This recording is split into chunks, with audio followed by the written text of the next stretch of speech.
Good day, day 18, Thursday, 12th December 2024. I'm going to be reading James 3:16 through 18.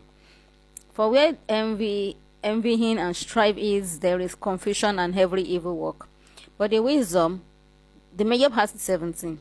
But the wisdom that is from above is first pure, then peaceable, gentle, and easy to be entreated, full of mercy and good fruits, without partiality and without hypocrisy. King James Version.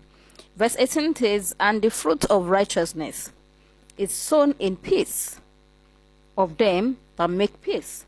So if you like to make peace, you sow fruits of righteousness in peace. You get. And the part that struck me most was, I was just thinking about what I was going to say today. And it still boils down to knowledge, wisdom, power, understanding, peace. There's a particular place in the Bible that says, the peace that I give to you, not like the world gives to you and it takes back. Okay, God has allowed us to see how it is being described, the kind of peace that God gives, the kind of wisdom that comes from God. So we can intertwine it and relate it to every other thing that comes from God. Wisdom, power, knowledge, wisdom, fruits of the Spirit, and all that. So if the kind of wisdom that comes from above is first pure, then that means the kind of peace that comes from God is also pure, void of impurities. That means a kind of peace excuse me, that the devil gives is not the one that is void of purity. That means it has impurity, it has nyama, all those stuffs. Watching Abattoir and other stuffs, other films will let you know that devil does not give anything for free. So any knowledge that you're getting, any wisdom, it's always good, like I used to say, do what you know until you know better. Then do the better that you now know. And this is the reason people that used to guilt trip those who are now doing better, especially when they have criticized that thing before, in their ignorance. Your knowledge today is someone's ignorance tomorrow, and your ignorance today is someone's knowledge yesterday.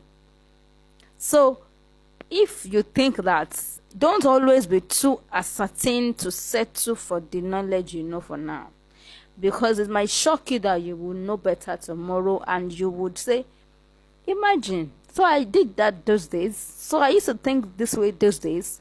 Once you are open to change, once you are open to transformation, you are open to growth, you would always have something that you wish you didn't do.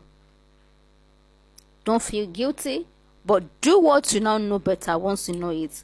So every knowledge, every wisdom, every peace, grace that is not first pure, without God, like what we just read here, other characteristics, if it is not giving room for improvement, please discard it. Don't let anybody guilt trip you.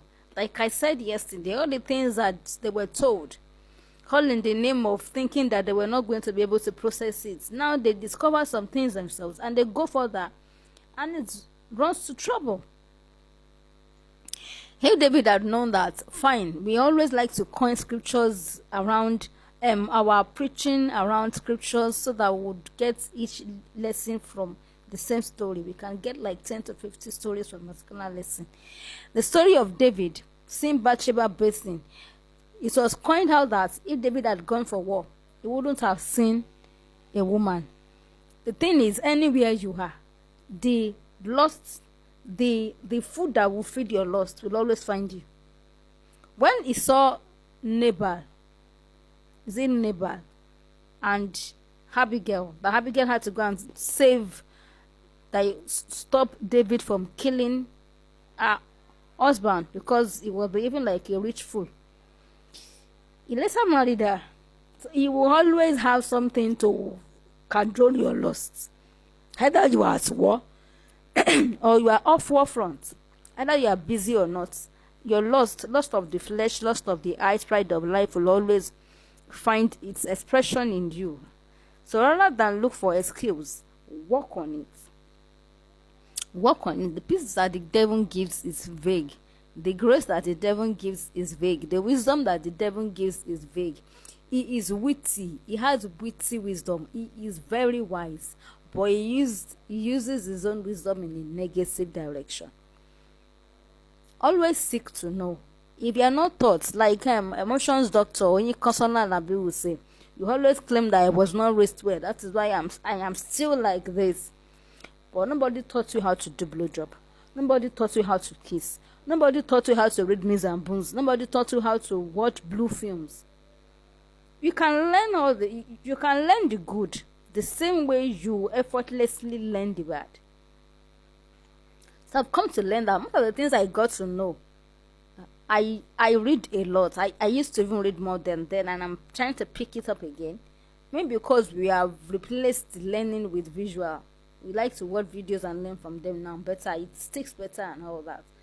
I remember in those days, anywhere I go to, once I say magazine, either it is fashion magazine, lifestyle, I make sure, before I leave that place, I make sure I scan through that. And I will always learn one new thing every time I do that. It was one of those days I learned that, okay, the middle of your toes, you have to wash them. They always smell. I never took it as something serious. So when I bathe, once I learned it that day, it stuck to my brain. And the next day I was bathing, I had already finished bathing the way I used to bathe. And I just felt like it was only that knowledge had already reprogrammed my mind that if you not finish bathing, go back. And I remember that I read about washing in between your toes. So I had to go and wash it. That was when I felt normal. And I learned better and better. When I was talking about the periodic shift, my book on how I started myself on menstruation. One of those days when I was having my jump lessons, was it jump lessons or maybe SSC lessons, one of those lessons, I just laid my head on the table one of those days. And apparently I was wearing a sleeveless. I used to love sleeveless in those days. I still do, but it is what it is. I just bent my head and I just noticed that under my armpits was smelling. I did not know, nobody taught me, but we bathe, but we don't know that there's a way we bathe. All these things have to be taught. You don't just have to assume that they will know how. And you want to get the credit? Or no. So God just came to my instinct that, when you are bathing, you wash your armpits with soap and with sponge. That was what came to my mind then. That was the way I could perceive it. The next day, I washed my armpits. I think then we started now using roll-on. Then it was Sure roll-on. One of those days then. And I had to go and buy it. Thank God that they used to give us allowances. I saved up for it, I bought it. I started feeling myself. I started feeling cool with myself. There's some things I might not be taught, fine, but it is high time you start teaching yourself to improvement, not even to perfection. You can't be perfect. So that by the time you have those that you want to teach, you will be teaching them from your, in quote, perfected errors. You would have made much mistakes that you would have been able to garner curated knowledge that will be pure, at least to some percentage, for you to be able to teach to your not downline now, to those that are next younger than you, so that they will be grateful. They will not have a raw knowledge passed across, try and error mistakes knowledge. You would have refined some for them. They too will take, refine it, and pass down a more refined one. You get? So please learn. And some things you are going to be able to discover yourself. And that does not mean that yours is still going to be the best forever. You still have someone that will still supersede you. But the point is, get knowledge. In all that getting, get understanding. It is your responsibility as it is. See it like that. Then make it better for other generations coming after you. I hope that is clear. Thank you. The wisdom from God is what? First, pure. Keep refining the impurities. All is well. Thank you.